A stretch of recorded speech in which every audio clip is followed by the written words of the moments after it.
हरे कृष्ण माता जी। हरे कृष्ण माता जी। हरे कृष्ण माता। हरे कृष्ण माता जी। माता जी।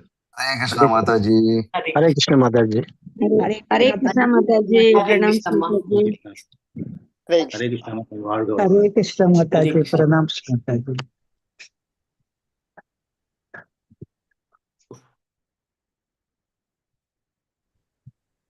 हरे कृष्ण माता जी। हरे कृष्ण माता जी। हरे कृष्ण माता जी। प्रणाम। हरे कृष्ण माता जी। हरे कृष्ण माँ। हरे कृष्ण माता जी। हरे कृष्णा எல்லாருக்கும் हरे कृष्णा மார்ஸ். हरे कृष्ण माता जी। प्रणाम माता जी। हरे कृष्ण माता जी. हरे कृष्णा. நம்ம இஸ்கான் மங்களூர் சார்பாக பாகவதம் கிளாஸ்க்கு எல்லாரையும் அன்போடு வரவேற்கிறேன். அன்பான காலை வணக்கங்கள். பிரேயரோட கிளாஸ் ஸ்டார்ட் பண்ணலாம். Okay. Om Hare Krishna. Thank you. Om नमो भगवते वासुदेवाय. ओम नमो भगवते वासुदेवाय. ओम नमो भगवते वासुदेवाय. ओम ज्ञानतिमिरन्दस्य ज्ञानाञ्जनशलाकाय चक्षुरुन्मीलितमेन तस्मै श्रीगुरुवे नमः. श्रीचैतन्यमनोभीष्टं स्थापितं येन भूतले स्वयं रूप गदामह्यं ददाति स्वपदान्तिकं वन्देऽहं श्रीगुरोः श्रीयुतपदकमलं श्रीगुरून् वैष्णवांश्च श्रीरूपं साग्रजातं सगगण रघुनाथान्वितं तं सजीवं सात्वैतं सावधूतं परिजनसहितं कृष्णचैतन्यदेवं श्रीराधाकृष्णपादान् सह गणललिता श्रीविशाखान्वितांश्च विदांश्च सॉरी. हे कृष्णा करुणा सिंधु दीनबंधु जगतपते गोपेश गोपिका कांतात राधा कांतात नमोस्तुते तप्त कांचन गौरंगी राधे वृंदावनेश्वरी वृषभानुसुते देवी प्रणमामि हरिप्रिये वाञ्छाकल्पतरूपस्य च कृपा सिन्धुभ्यः च पतितानां पावनेभ्यो वैष्णवेभ्यो नमो नमः. नमो ब्रह्मण्य देवाय गो ब्रह्मण्य हिताय च जगतीताय कृष्णाय गोविंदाय नमो नमः. नमो महावदन्याय कृष्ण प्रेम प्रदायते कृष्णाय कृष्ण चैतन्य नामने नामने गौरविदेश नमः. गुरवे गौरचंद्राय राधिकाय ततालिके कृष्णाय कृष्ण भक्ताय तत भक्ताय नमो नमः. मूकं करोति वाचालं पंगुं लंघयते गिरिं यत्कृपादमं वन्दे परमानंद माधवं. कृष्णाय वासुदेवाय देवकी नंदनाय च नंदगोपकुमाराय गोविंदाय नमो नमः. नमः पंकजनाभाय नमः पंकजमालिने नमः पंकजनेत्राय नमस्ते पंकजांगरिये. नमः ओं विष्णुपादाय कृष्णप्रेष्ठाय भूतले श्रीमदे भक्तिवेदांत स्वामिनीति नामिने. नमस्ते सरस्वती देवी गौरवाणी प्रचारिणे निर्विशेष शून्यवादी पाश्चात्य देशतारिणे. नारायणं नमस्कृत्यं नरं चैव नरोत्तमं देवीं सरस्वतीं व्यासं ततो जयमुदीरयेत्. षण्पदां गदः कृष्ण पुण्य श्रवण कीर्तनः हर्तन्तः स्तोहै अभद्राणि विधुनोति सुहृत्सदां नष्टप्रायेषु भद्रेषु नित्यं भागवत सेवयां भागवतीम् उत्तम श्लोके भक्तिर्भवति नैष्टिकी. श्री जय श्री कृष्णा चैतन्य प्रभु नित्यानंद श्री अद्वैत गदाधर श्रीवासादि गौर भक्त वृंदा. हरे कृष्णा कृष्ण कृष्णा हरे हरे हरे रामा राम राम हरे हरे. हरे कृष्णा कृष्ण कृष्णा हरे हरे हरे रामा राम राम हरे हरे. हरे कृष्णा कृष्ण कृष्ण हरे हरे हरे कृष्णा माता जी। हरे राम राम राम हरे हरे. हरे कृष्ण प्रभु जी. सॉरी.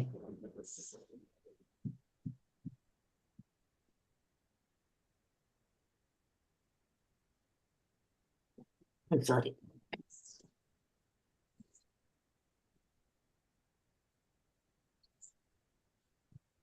हरे कृष्ण माता जी। प्रणाम माता जी। हरे कृष्ण माँ.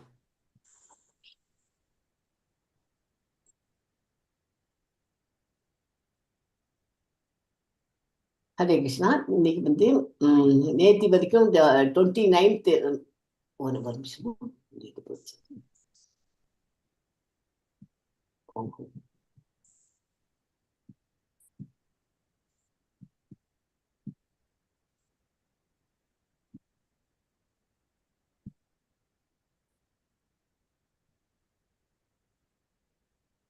ஹரே கிருஷ்ணா. நேற்றுக்கு வந்து 29 வரைக்கும் முடிச்சுட்டாங்க இல்லையா? எஸ் மாதாஜி. 28, 29 படிச்சிருக்கோம். ரொம்ப ரொம்ப ரொம்ப இம்பார்ட்டன்ட் ஸ்லோகா அது. 28ம் 29ம் பாகவதத்துல, அதுவும் எஸ்பெஷலி செகண்ட் சாப்டர்ல ரொம்ப ரொம்ப இம்பார்ட்டன்ட் அது. அது என்ன படிச்சோம் நேத்திக்கு? 2வது அத்தியாயத்துல ஸ்லோகம் 28, 29 என்ன படிச்சோம்?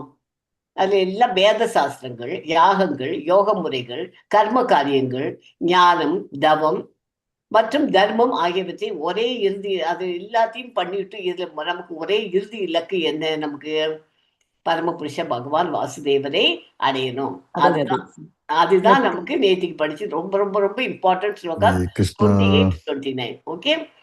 இந்த 2 ஸ்லோகங்களின் முக்கிய சாராம்சம் என்னன்னா, வாசுதேவ பராபேதா அப்படின்னு வெளிப்படுத்தப்பட்ட அனைத்து வேதங்களின் இறுதி நோக்கம் அப்படிங்கிறத பார்த்தோம். வாசுதேவரை பற்றி அறிந்து கொள்வதே ஆகும். வாசுதேவ பராமகாக அப்படின்னு படிச்சோம். அப்படின்னாக்க என்ன? அனைத்து தியாகங்கள், சடங்குகளின் நோக்கம் வாசுதேவரை பிரியப்படுத்துதல் படிச்சோம். வாசுதேவர் பராயோகானாக யோக பயிற்சிகள் அனைத்தின் குறிக்கோளும் வாசுதேவரை அடைவதே ஆகும்.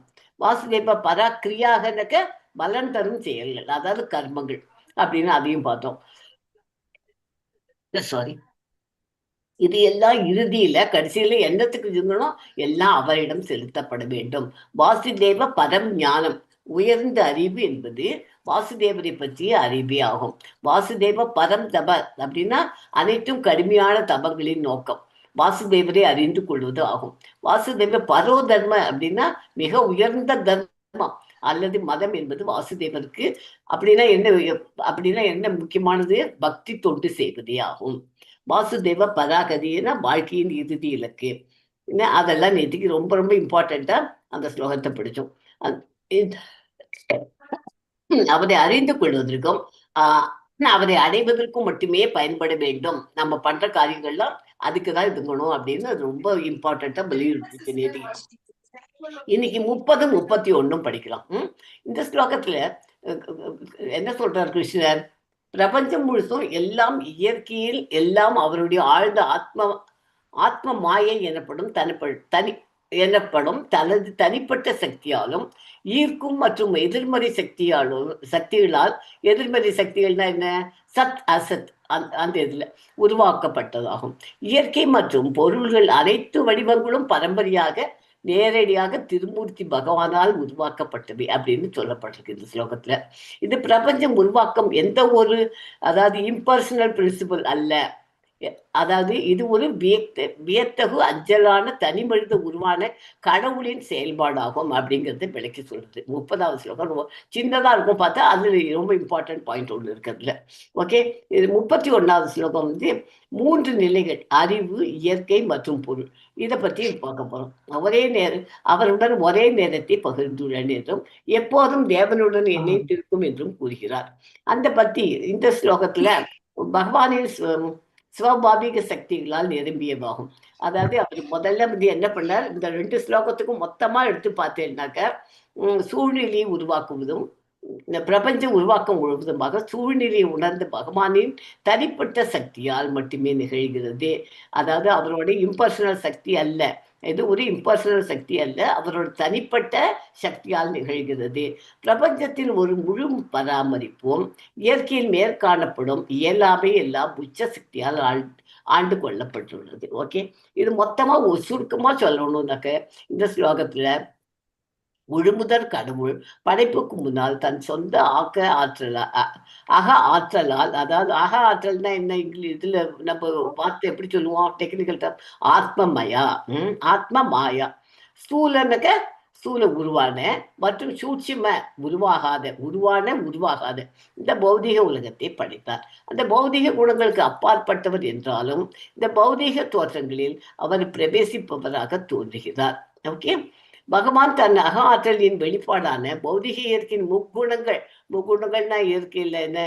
சத்துவகுணம், ரஜோகுணம், தமோகுணம் பிரவேசித்தாலும் அந்த குணங்களால் அவர் பாதிக்கப்படுவதில்லை. பரமாத்மாவாக சூப்பர் சோலாக அனைவரின் இதயத்திலும் அணுக்குள்ளும் பிரவேசித்து தனது உயர்ந்த அறிவால் அனைத்தையும் நிர்வகிக்கிறார்.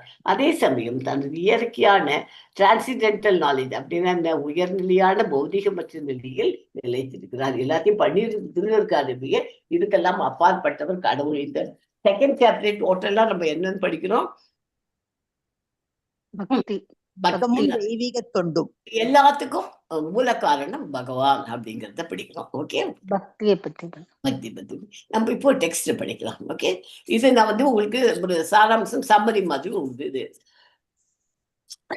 இதை பத்தி சொல்லிடுறேன். இப்போ 30th ஸ்லோகம் படிக்கலாம். ச ஏ வேதம் சசஜாக்ரே பகவான் ஆத்மமாயயா சத் அசத் ரூபயா சாசோ குணம் குணமயா குணோ விபு. யாரா படிக்கிற எல்லா ஸ்லோகத்தை பகவான் ஆத்ம மாயையா சத் அசத் ரூபயா சாசௌ குணமயா குணோ விபுகு. Very good. மொழிபெயர்ப்பு ஒருத்தர் படிங்க. மொழிபெயர்ப்பு.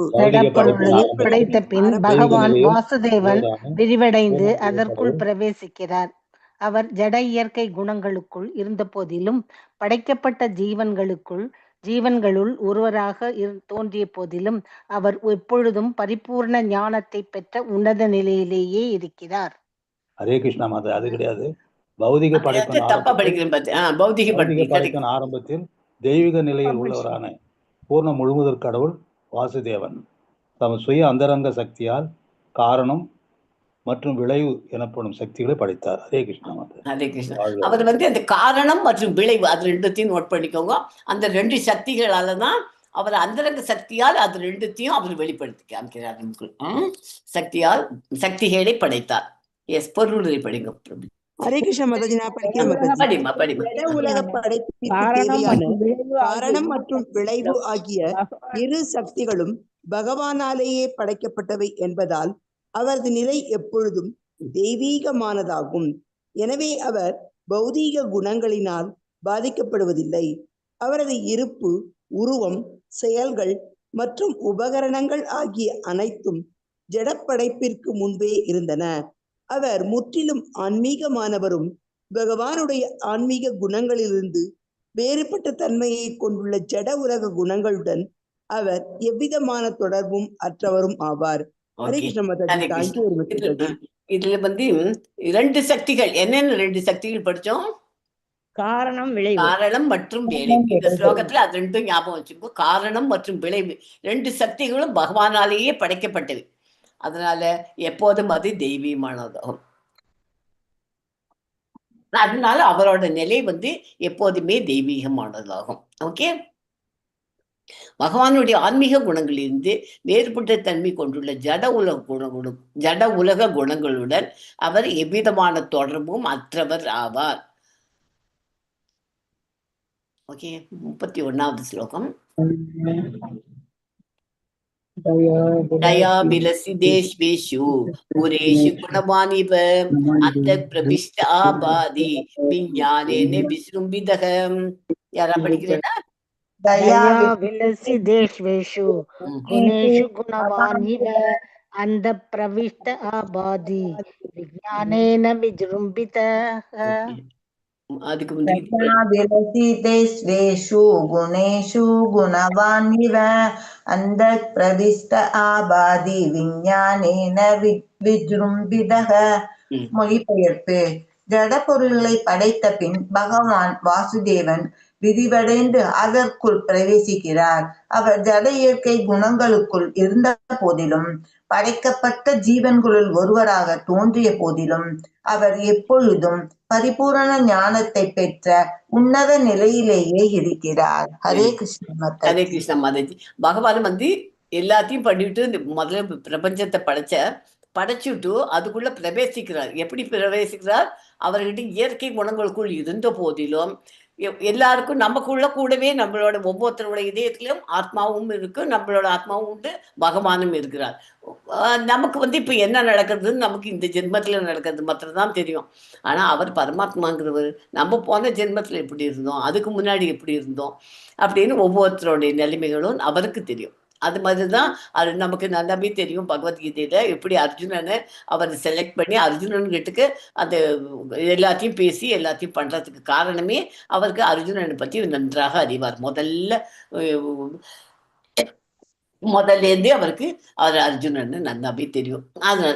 அதனால அர்ஜுனனை சூஸ் பண்ணி அவர் மூலியமா நமக்கு பகவத்கீதை படிக்கிறாருங்கிறது தெரியும். அதனால நமக்கு ஆத்மாவுக்கும் நமக்கும் பரமாத்மாவுக்கும் என்ன வித்தியாசம்னா, ஆத்மாங்கிறது நம்மளை பத்தி தான் நமக்கு தெரியும், வேற எதுவுமே நமக்கு தெரியாது. பரமாத்மாங்கிறவர் எல்லாரோட இதயத்தில் இருக்கிற ஆத்மாக்களை பத்தியும் கம்ப்ளீட்டா அவருக்கு தெரியும். நம்ம ஏதோ ஒருத்தர் போய் திருவிழா போறான்னாக்கா அவன் போய் திருவிழான், ஒருத்தருமே பார்க்கல இந்த வீட்டுல, நம்ம திருவிழலாம் அப்படின்ட்டு போறான். ஆனா அவனை ஒருத்தர் கூடவே நின்று ஒருத்தர் பார்த்துட்டு இருக்காரு இல்லையா, பரமாத்மான்னு அவனோட இதயத்திலேயே விட்டு இருக்கிறார். அவர் உட்கார்ந்து அந்த இடத்துல இருந்து பார்த்துட்டு இருக்காரு. அதனால அதுக்கு பண்ற கர்ம வினைகள் எல்லாம் அவன் அதற்கு அனுபவிச்சுதான் தீரணும். மியூட் பண்ணிக்கோங்க பிரபுஜி. ஹரே கிருஷ்ணா, மியூட் பண்ணிக்கோங்க. ஓகே, இப்ப யாரா பொருள் உரை படிக்கிறீங்களா? ஜீவராசிகள் பகவானிடமிருந்து பிரிக்கப்பட்ட அவரது பிண்டம் பகுதிகள் ஆவர். மேலும் ஆன்மீக உலகில் வாழ்வதற்கு தகுதியற்றவர்களான பந்தப்பட்ட ஜீவராசிகள் ஜடப்பொருளை முழுமையாக அனுபவிப்பதற்கு ஜடவுலகிற்கு அனுப்பப்பட்டுள்ளனர். பகவான் தமது விதிவங்கங்களில் ஒன்றாகிய பரமாத்மாவின் உருவில் ஜீவராசிகளின் நித்திய நண்பர்களாக அவரோடு எப்பொழுதும் இருக்கிறார். ஜீவராசிகள் பௌதீக இன்பத்தை அனுபவிப்பதற்கு வழிகாட்டும் பகவான் அவர்களுடைய எல்லா செயல்களுக்கும் சாட்சியாகவும் இருக்கிறார். ஜட சூழ்நிலைகளை அனுபவிப்பதில் ஜீவராசிகள் ஈடுபட்டிருக்கும் வேளையில் ஜட சூழ்நிலையில் பாதிக்கப்படாதவராய் பகவான் தமது உன்னத நிலையில் நிலை பெற்றிருக்கிறார். ஒரு மரத்தில் 2 பறவைகள் உள்ளன என்றும் அவற்றில் ஒன்று மரத்தில் உள்ள பழங்களை சுவைக்கையில் மற்றது அதன் செயல்களை சாட்சியாக உள்ளது என்றும் வேத நூல்களில் கூறப்பட்டுள்ளது. சாட்சியாய் இருப்பவர் பகவான். பழத்தை உண்பவன் ஜீவராசி. அவன் தனது உண்மையான சொரூபத்தை மறந்து பௌதீகமான பலநோக்கு செயல்களில் ஆழ்ந்து விட்டவனாக இருக்கிறான். ஆனால் பகவான் பரமாத்மா எப்பொழுதும் பூர்ணமான உன்னத அறிவை உடையவராக இருக்கிறார். இதுவே பரமாத்மாவிற்கும் பந்தப்பட்ட ஆத்மாவிற்கும் உள்ள வேறுபாடு ஆகும். பந்தப்பட்ட ஆத்மாவான ஜீவராசி பௌதீக இயற்கையின் சட்டங்களால் ஆளப்படுகிறான். ஆனால் பரமாத்மாவோ ஜடசக்தியை ஆள்பவராக இருக்கிறார். ஹரே கிருஷ்ணா. ஹரே கிருஷ்ணா. சோ இந்த இதுல இதுவும் 2வது 31வது ஸ்லோகமும் இம்பார்ட்டன்ட் ஸ்லோகம். அது எப்படின்னா, நம்ம படிச்சிருக்கோம் பகவத்கீதையில படிக்கும் போதே, ஒரு மரத்துல 2 பறவைகள் உட்கார்ந்துருக்கு. ஒண்ணு பழத்தை குத்தி தின்னுட்டு இருக்கு, இன்னொரு மாடு என்ன பண்றது? எல்லாரும் மியூட் பண்ணிக்கோங்கம்மா ப்ளீஸ். மாதாஜி ஒரே சத்தம் மாதாஜி, எல்லாரும் மியூட் பண்ண சொல்லுங்க. Hare Krishna. Ma'am, Mataji, can you make me the co-host? Yes, Mataji. Co-host ஆக்கிட்டீங்கன்னா I'll mute others. கேட்கவே இல்லை மாதாஜி, சத்தம் தான் வருது.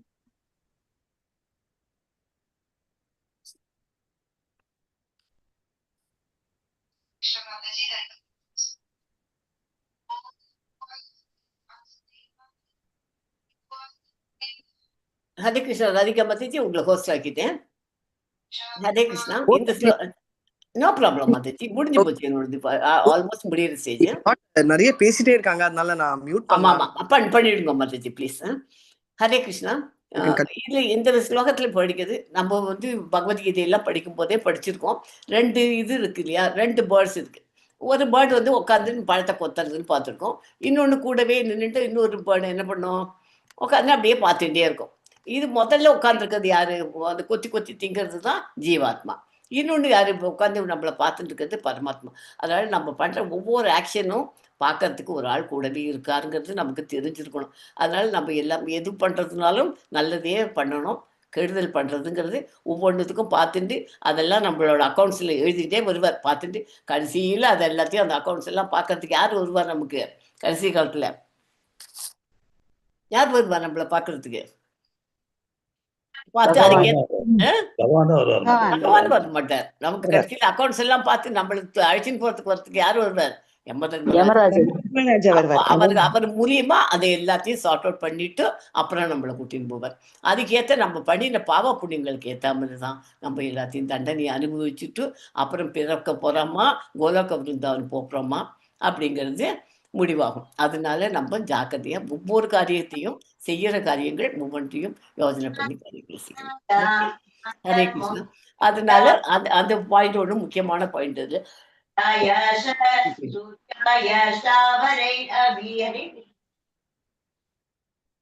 ஹரே கிருஷ்ணா. ஸோ இதோட இந்த இதை முடிச்சுக்கிறேன். ராதிகா மாதாஜி வந்துட்டாங்க. 5:55 ஆயிடுச்சு. டைம் இருக்கு மாதாஜி. Want to talk you can talk. இல்லை அவ்வளோதான். இதுதான் முக்கியமானது. ஸோ இந்த செகண்ட் சாப்டருங்கிறது ரொம்ப ரொம்ப இம்பார்ட்டன்ட். அது எஸ்பெஷலி 28, 29 ஸ்லோகம் நேற்றுக்கு படித்த ஸ்லோகங்கள் very very very very important. Okay, இன்னைக்கு இருக்குது அதனோட கண்டினியூஷன் தான் வருது. நாளைக்கும் 20, 30, 31, 32 இது 3 ஸ்லோகங்களும் ஒரு தனியா அதுக்கு ஒரு இம்பார்ட்டன்ட். ஏன்னா ஆத்மானாக்கும் பரமாத்மாவுக்கும் உள்ள இது சம்பந்தம் என்ன. அப்புறம் அவர் 2 நிலைகள் அந்த இன்னைக்கு 2 படித்தோம் இல்லையா? அந்த என்னென்ன 2 இது படித்தோம்? கரணம்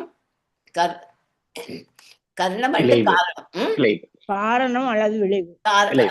எஸ், காரணம் மற்றும் விளைவு. காரணம் மற்றும் விளைவு அதுவும் இதுக்கு இம்பார்ட்டன்ட். ஸோ இந்த மாதிரி ஒவ்வொரு பாயிண்டாக நம்ம நோட் பண்ணிட்டு வந்தோம்னா இந்த செகண்ட் சாப்டர் நமக்கு இன்னும் 2-3 ஸ்லோகம் தான் இருக்கு, கம்ப்ளீட் ஆகிடும். ஹரே கிருஷ்ணா. இதோட கிளாஸ் நான் முடிச்சுக்கிறேன். வாஞ்சா கல்பத்ரூபஸ்ய கிருபா சிந்துபியை வச்சு பதிதா நாம் பாவனேபியோ வைஷ்ணவேபியோ நமோ நம்ம அனந்த கோடி வைஷ்ணவ விருந்த கீஜி. ஸ்ரீலா பிரபுபாதா கீஜி. ஹரே கிருஷ்ணா. தேங்க்யூ மாதாஜி. Thank you so much. Hare Krishna. Hare Krishna. Hare Krishna. Hare Krishna. எல்லாருக்கும் ஹரே கிருஷ்ணா. மாதாஜி இதை கொஞ்சம் யூடியூப் ஆஃப் பண்ணிடுறேன். Oh okay okay, sure sure.